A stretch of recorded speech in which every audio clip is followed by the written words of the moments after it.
Welcome back everyone, this is Wylock, 6th grade, for lesson 9, and I'm going to go over a couple of these problems. Hope you guys had a good week, and let's get started. So, we're starting out with addition of fractions that don't have the common denominator. So remember, when you're adding or subtracting fractions, you need to have a common denominator. This is just the basics. You need to know that when you're adding or subtracting fractions, only adding and subtracting, by the way, multiplication and division are different. You have to have the same denominator. So the way you do this, especially if it's fractions like these, where they don't have similar factors as denominators, what you would do is you would have to multiply them by each other. So it'd be 4 over 5 times 11 over 11 plus 9 over 11 times 5 times 5. So what this does is essentially you have the same thing. Oops, sorry. Essentially you have the same thing because these are technically still just ones. 11 over 1 and 5 over 5 are still ones, but you're just making it so that they have the common denominator, so you can actually add them without having to deal with different denominators. So this would bring you to 44 over 55 plus 9 times 5 is 45 over 55. And so this basically lets you add them because they have the same denominators. And yeah, you just add it. So basically, you don't touch the denominators, and you just add the top numbers. So it'd be 9, 8, 89 over 55. That would be your answer for this problem. And actually, it is asking you to simplify, which I'm not sure if the problem is asking to make this into a different function, or different, not function, sorry, fraction, a whole number, where you would have to put a whole number in the front. But if it is the case, which I'm going to assume it is, you have to pretty much figure out how many times 55 can go into 89. So in this case, it's just once, right? So you'd put a 1 outside, and you subtract 89 from 55, and figure out how many are remaining. So in this case, it's just 35 or 34 over 55. So this would be your final answer. 1 to 34 is over 55. And yeah, that's pretty much it.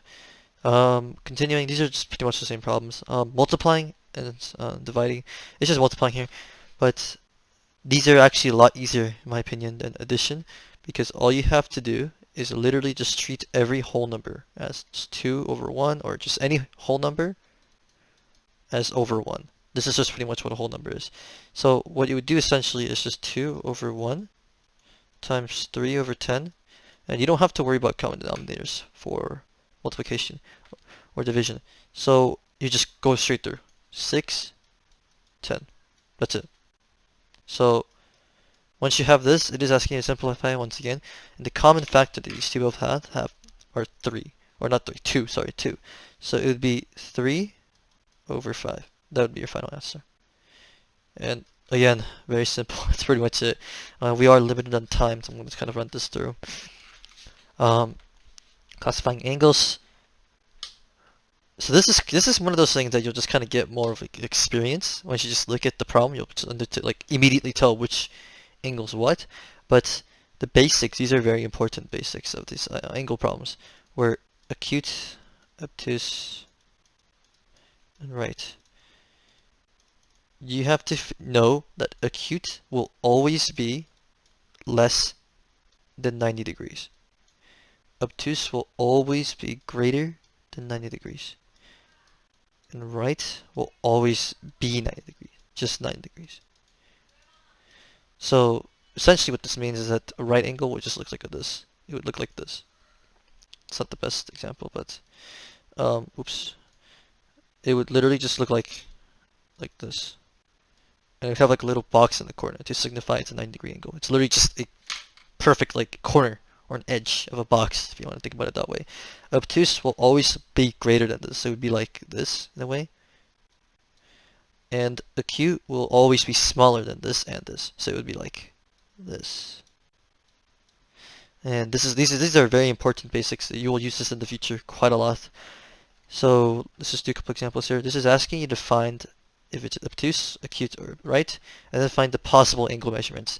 So the way you would do this is identify first if it's an acute. So this, number one, is pretty much, you can just look at it immediately and tell, oh, it's acute because it's not a corner and it's smaller than like a right angle. So right angle should be like your determining factor. If it's bigger than right, it's going to be obtuse. If it's smaller than right, it's going to be an acute. So this is an acute angle automatically. And the way you tell which one of these that match these is pretty much you just factor out the ones that cannot work at all. So it's not 90 because that's a right angle. It can't be these two because they're all over 90. And it's either this or this. So remember the 360-degree circle. 0 is pretty much just the beginning. 0 is just a line. Literally it's just a line. It doesn't do anything. It doesn't go left or right.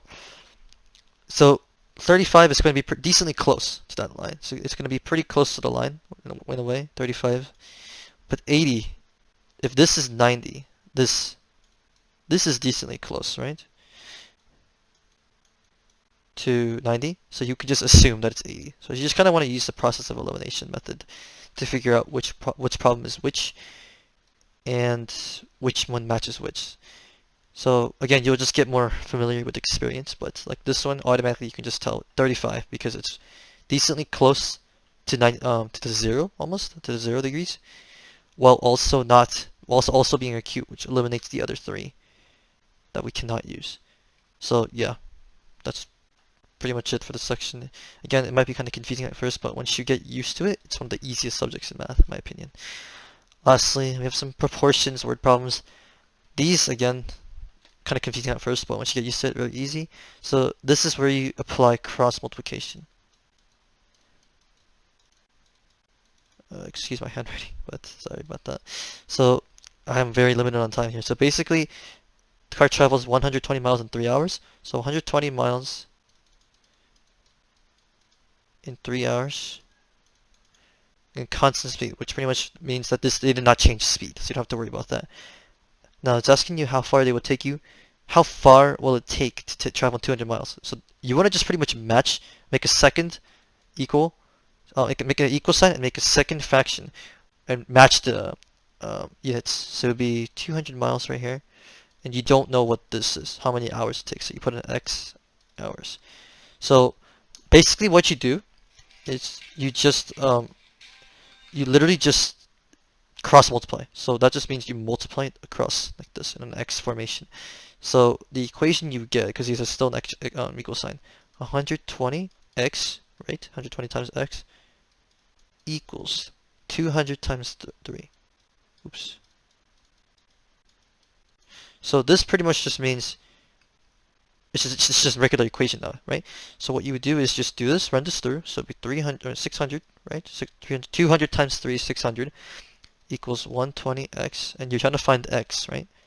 So you just divide this by 120, both sides, and your answer should be somewhere around. It should be just it should be 5. So your answer should be 5.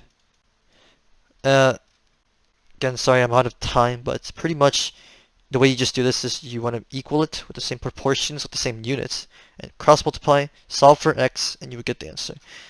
And yeah, it's pretty much all I have for this week. I apologize for the rush, but I was limited on time. So, if you guys have a good week, and I'll see you next week. Goodbye.